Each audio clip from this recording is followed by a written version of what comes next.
Dans cette vidéo, j'aimerais vous présenter un exercice que vous rencontrerez au moins une fois si vous faites des études de mathématiques. En général, vous risquez de le rencontrer juste après avoir vu le théorème de Weierstrass. C'est logique puisque c'est un très bon exemple d'application de ce théorème. Je vous propose tout de suite de donner l'idée de la preuve avant de commencer la correction. Premièrement, on va faire une remarque importante par rapport à la condition de l'énoncé. En effet, comme l'intégrale de 0 à 1 de t puissance n f de t est nulle pour tout n, on va en déduire par linéarité que pour tout polynôme p dans Rx, l'intégrale de 0 à 1 de p de t f de t est toujours nulle. Pourquoi ça? Eh bien, je vous propose de détailler le calcul ci-dessous.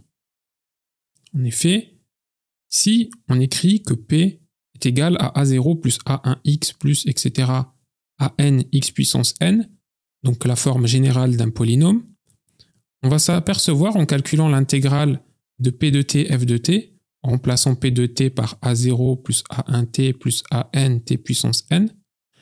Par linéarité, on va obtenir a0 l'intégrale de t puissance 0 f de t dt, plus a1 l'intégrale de t puissance 1 f de t dt, plus etc.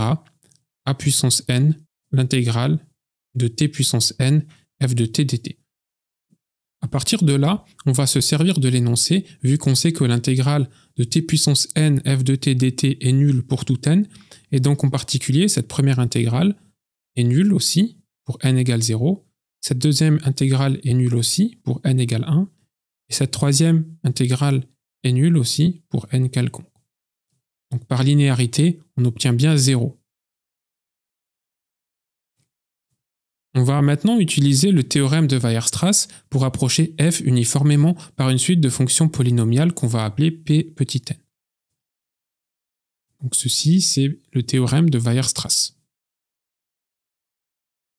Enfin, l'astuce de cette preuve va être de majorer en valeur absolue l'intégrale de f carré dt par quelque chose qui tend vers 0. Et là, on pourra conclure, puisque f carré est continue et positive, et donc si son intégrale est nulle, alors f carré est nul. De là, on va en déduire que f est nul directement. Comment on va majorer? Eh bien, en injectant fpn, ce qui consiste à ajouter fpn, puis à le retirer. Pour la première partie de la preuve, je n'ai rien de plus à ajouter par rapport à l'idée de la preuve. De même, pour la deuxième partie, je dois seulement vérifier les hypothèses d'application du théorème de Weierstrass. En effet, f est bien continue sur un segment, ici le segment 0,1, elle est donc limite uniforme de fonctions polynomiales. Enfin, pour la troisième partie de la preuve, nous allons introduire l'intégrale entre 0 et 1 de f carré. Puis, comme nous l'avons rappelé dans l'idée de la preuve, nous allons injecter fpn. Ceci revient à ajouter à l'intérieur de l'intégrale l'expression f de t pn de t, puis à la retirer. Nous pouvons maintenant transformer cette intégrale en prenant f de t en facteur. Si je prends f de t en facteur, ici il va rester f de t, puis là il va rester moins pn de t. Ici, je peux utiliser la linéarité de l'intégrale pour séparer l'intégrale restante. Précisons maintenant que l'intégrale entre 0 et 1 de f de t pn de t est nulle grâce au petit 1 de la preuve. En effet, pn est bien un polynôme. Je réécris donc la première intégrale et j'enlève la deuxième qui est nulle. La dernière étape va consister à majorer la valeur absolue de cette intégrale.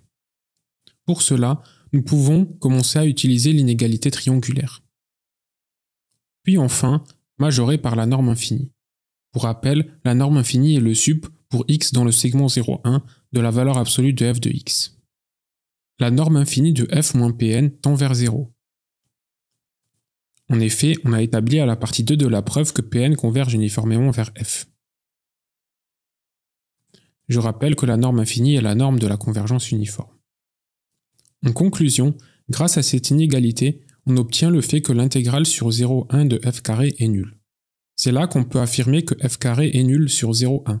En effet, l'intégrale sur un segment d'une fonction continue et positive est nulle si et seulement si cette fonction est nulle. C'est le cas ici. De là, on déduit immédiatement que f est nul sur 0,1 ce qui termine l'exercice. Carry you home.